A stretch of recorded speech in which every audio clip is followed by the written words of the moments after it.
बरसा है पानी, शुरू हो रही है राम कहानी, शुरू हो रही है राम कहानी।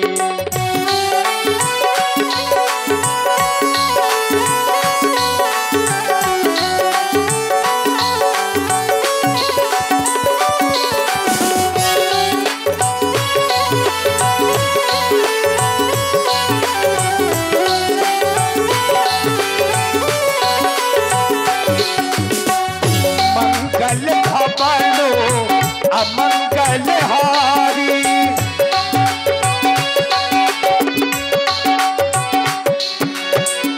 मंगल भवनो अमंगल हारी, प्रभु दशरथ अजिरो बिहारी। करी भोजन मुनि बड़े विज्ञानी, लगे ये कहानी कछु कथा पुरानी। आसे जगी है प्यासी लगी है, बरसा है पानी, शुरू हो रही है राम कहानी।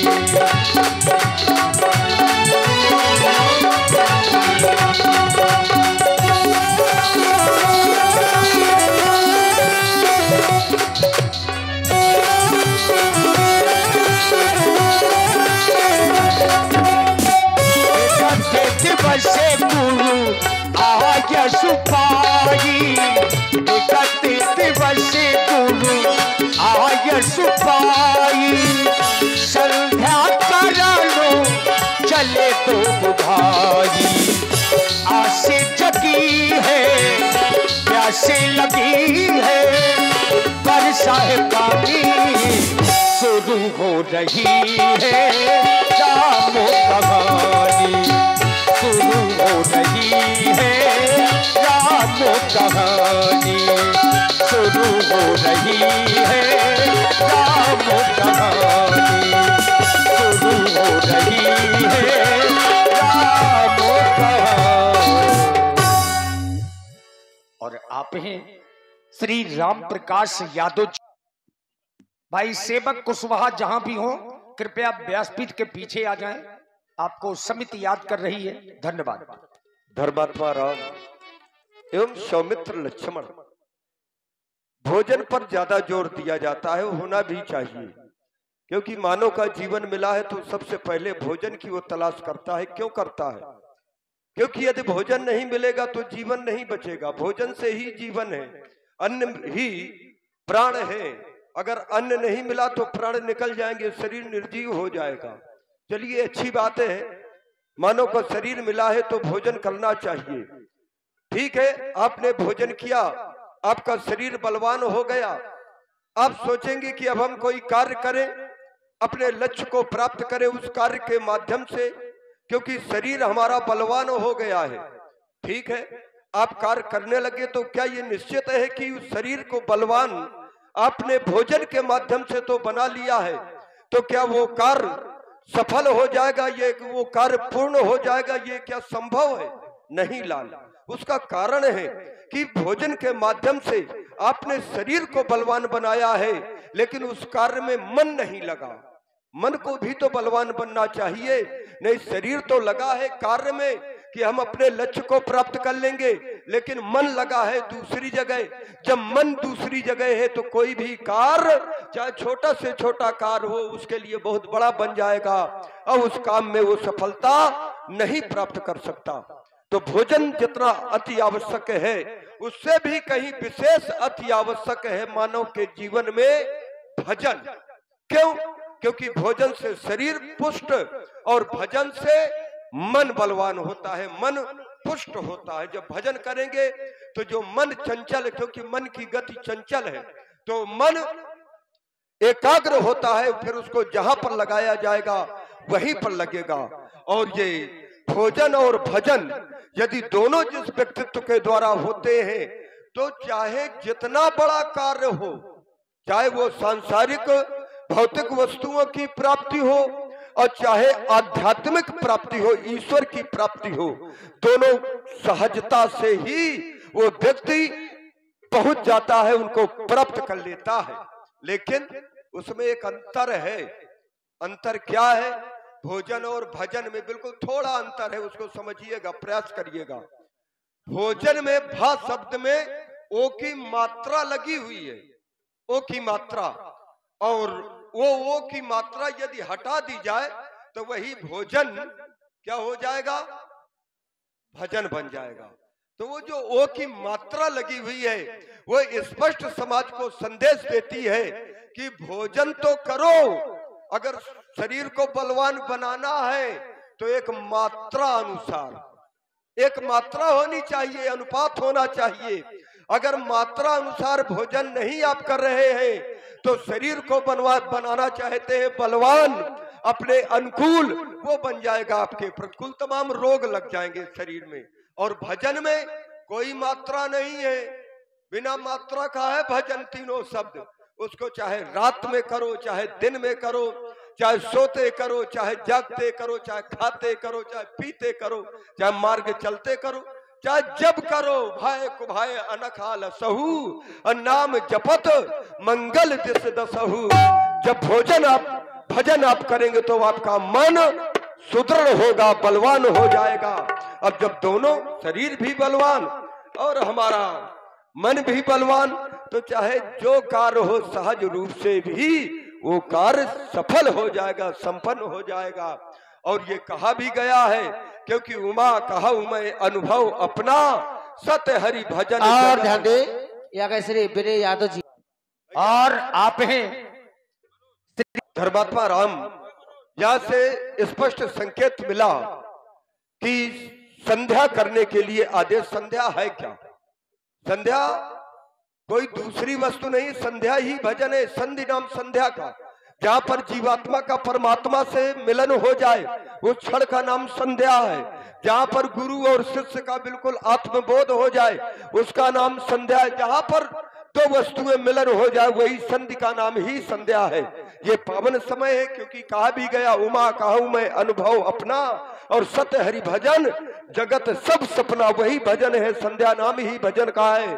तो मेरा आदेश है कि भोजन हो चुका है, और जब भोजन हो चुका तो भजन का समय है, तो तुम करिए, हम करते हैं।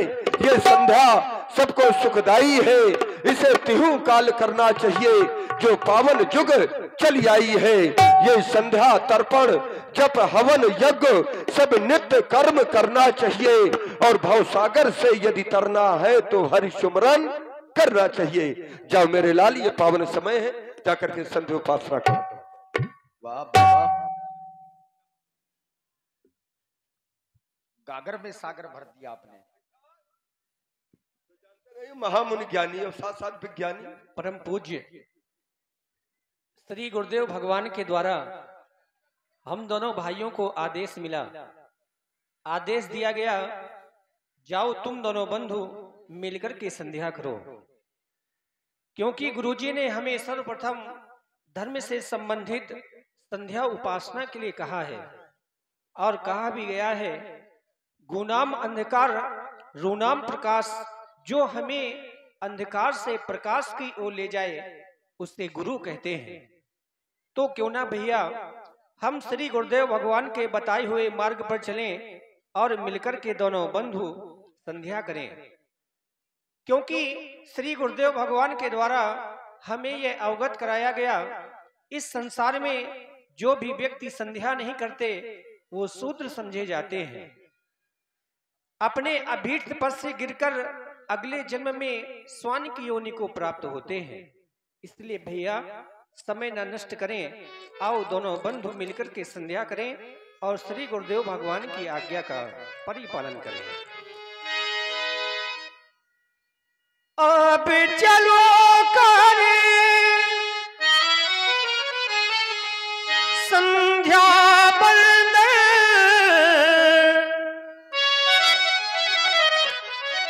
संध्या का पाठ पढ़ाना है, जो छुपे हुए हैं अंधकार में उनको प्रकाश में लाना है। यह कहलाती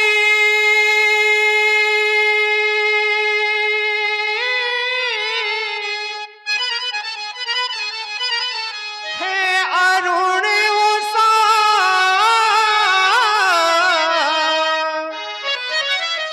यह शांति है वातावरण भी। अब संध्या करने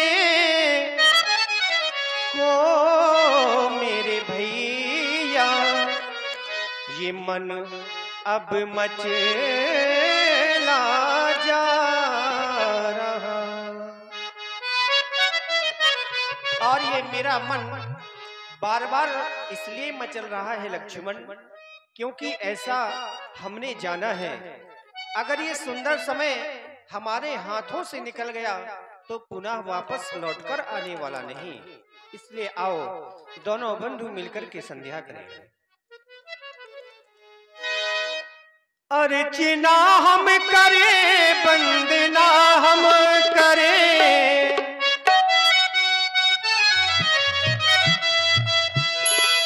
गुरु की आज्ञा हुई, शुभ समय आ गया। गुरु की आज्ञा हुई, शुभ समय आ गया। मेरे भैया मेरे भैया मेरे भैया, लखन आओ संध्या करे। मेरे भैया लखन आओ संध्या करे, गुरु की आज्ञा हुई, शुभ समय आ गया।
गुरु की आज्ञा हुई, शुभ समय आ गया।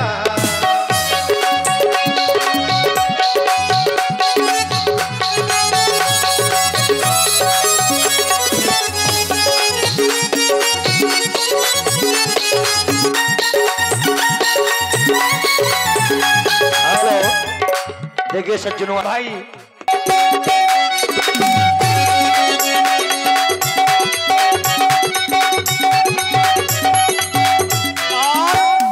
हे मेरे आराध्य देवता, मैंने सुना है कि आप सभी दीन दुखियों पर अपनी कृपा बनाए रखते हैं, इसलिए भगवान मैं भी आपसे विनय कर रहा हूं। बस चाहता यही हूं कि आप मेरी भी विनय को स्वीकार करेंगे। दुखियों के तू दुख हर लेता, तीनों की तू पहले सुनता। दुखियों के तू दुख हर लेता, तीनों की तू पहले सुनता। मेरी भी ले ले खबरिया, मेरे भोले सवरिया, सवरिया मेरे भोले सवरिया।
चरणों में, संध्या माँ के चरणों में सुमन हम चढ़ाएंगे।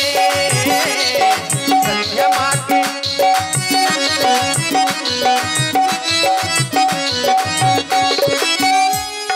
संध्या माँ के चरणों में सुमन हम चढ़ाएंगे। संध्या माँ के चरणों में सुमन हम चढ़ाएंगे। वंदना वंदना वंदना हो ऐसी वंदना हम वंदना सुनाएंगे। वंदना हो ऐसी वंदना हम वंदना सुनाएंगे। हम वंदना सुनाएंगे। हम वंदना सुनाएंगे। प्रेमी भक्तों के साथ जयकारा लगाएं। बोलिए शंकर भगवान की। भी संध्या करो। और इसी उपास के द्वारा उपासक को उपासना का पाठ पढ़ाया गया। संध्या की पावन वेला में परम पूज्य श्री गुरुदेव भगवान के द्वारा आदेश दिया गया संध्या करने के लिए। क्यों नहीं, संध्या तो प्रत्येक प्राणी को करनी चाहिए, क्योंकि संध्या करने से हमसे जो अनजाने में भूल करके पाप हो जाते हैं, वह संध्या करने से हमें उन पापों से मुक्ति प्राप्त हो जाती है। संध्या करना तो मानव शरीर का प्रथम कर्तव्य है, क्योंकि मानव के लिए तो बताया गया यह मानव का शरीर बड़े भाग्य से मिलता है। बड़े भाग्य मानुष तन पावा, सुर दुर्लभ सब ग्रंथि गावा। यह मानव का शरीर बड़े भाग्य से प्राप्त हुआ। इस मानव के शरीर को पाने के लिए वह देवता भी ललायित होते हैं। क्यों? क्योंकि यह मानव का शरीर मात्र एक वह साधन है जिससे यह मानव परमात्मा की प्राप्ति कर सकता है। साधन धाम मोक्ष कर द्वारा पाई न जाए परलोक समारा। यदि यह मानव का शरीर पाकर के भी व्यक्ति ने अपना परलोक नहीं संवार पाया, तो वह मानव का शरीर पाना ही व्यर्थ है। जो प्राणी धर्म नहीं करते, ज्ञान नहीं है, जो ज्ञान से विरक्त है, यज्ञ नहीं करते हैं, संध्या नहीं करते हैं, भजन नहीं करते, उनके लिए तो कहा गया एसाम न विद्या तपो न दानम न ज्ञानम न शीलम न गुणो न धर्मा ते मृत्यु लोके भूभार भूतम मनुष्य रूपेण मृग्या शरंती। ऐसे यह मानव इस पृथ्वी पर पशु के समान है जो व्यक्ति भजन नहीं करते हैं। अस्तुनाथ समय बड़ा सुंदर है, समय संध्या का है। हमारे गुरुदेव भगवान ने बताया था संध्या 3 प्रकार की होती। प्रातः संध्या शनि छत्राणी, मध्याह्ने मध्य भास्करामी, सा सूर्या पश्चिमा संध्या, त्रिस्ता संध्या उपास्ते। संध्या में इष्ट देव का भजन चिंतन होना चाहिए। अस्तुनाथ समय बड़ा गतिवान है। यह समय विलग हो गया या बिछुड़ गया तो पश्चाताप के सिवाय कुछ नहीं रह जाएगा। मन पछताई है, अवसर बीते। और आप हैं ध्यानी लाल वर्मा जी। एक भजन आपके द्वारा हो जाए संध्या माता का। देखिए संध्या देवी की वंदना कर रहे थे और तभी भगवान का ध्यान कहां पहुंच गया? चंद्रमा की ओर। प्राची दिस ससी उयबु सुहाबा, सिय मुख सरिस देखी सुख पावा। आप लोगों ने बचपन से सुना होगा कि चंदा मामा दूर के चंद्रमा को हम आप लोग मामा क्यों कहते हैं? लक्ष्मी जी का जन्म है सागर से और लक्ष्मी जी को हम आप सब लोग मां मानते हैं, लक्ष्मी जी को मां कहते हैं। और चंद्रमा का जन्म भी सागर से है और इसीलिए चंद्रमा और लक्ष्मी जी का जो संबंध है वो बहन भाई का है। तो लक्ष्मी जी हमारी आपकी मां है तो चंद्रमा को क्या कहेंगे? मामा ही तो कहेंगे। और इसीलिए चंद्रमा को बचपन से हम आप लोग कहते हैं कि चंदा मामा। दूर के भगवान ने चंद्रमा का उदय देखा पूरब दिशा में तो अपने मन ही मन विचार करने लगे।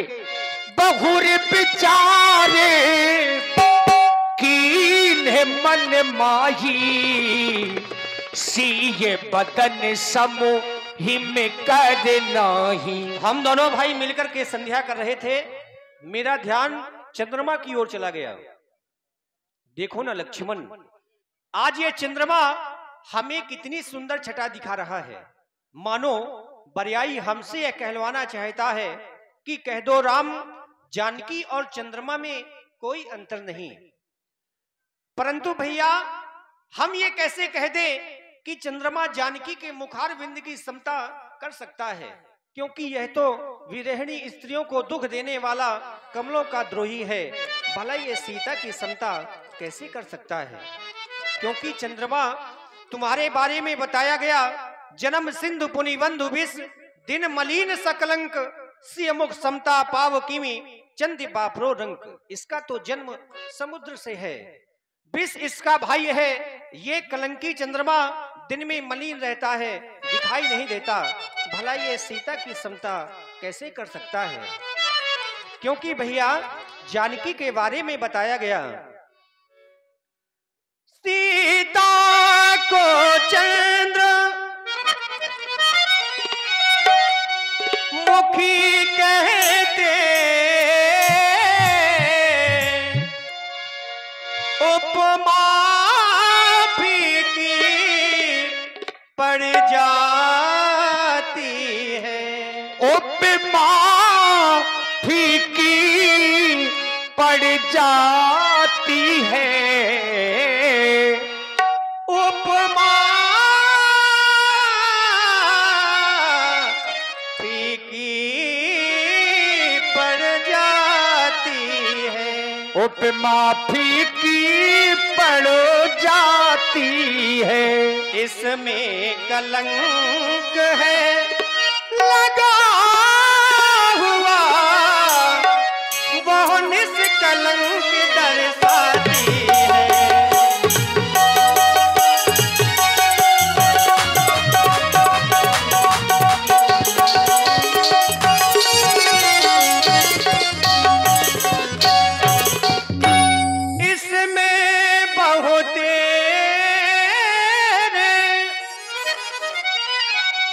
गुण है उसको तो गुण की खान कहो, सीता को मूल रकम समझो, सीता को मूल रकम समझो, और चंद्र को ब्याज समान कहो।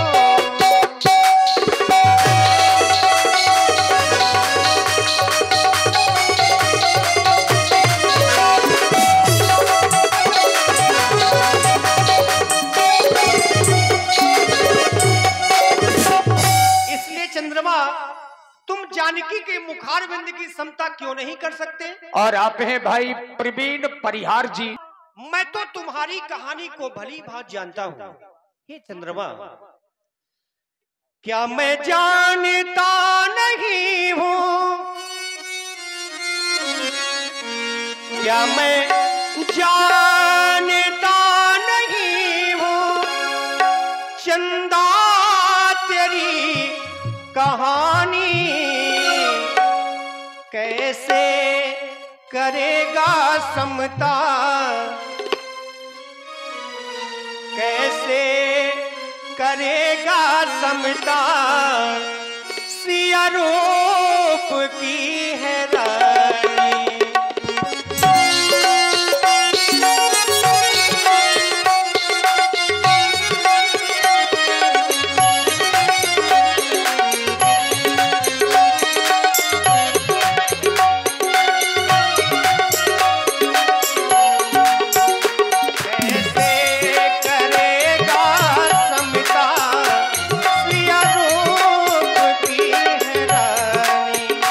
क्या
आंधियों के आघात तो हर वृक्ष को लगे हैं, आंधियों के आघात तो हर वृक्ष को लगे हैं, लेकिन जिनकी जड़ें मजबूत हैं वो आज भी खड़े हैं।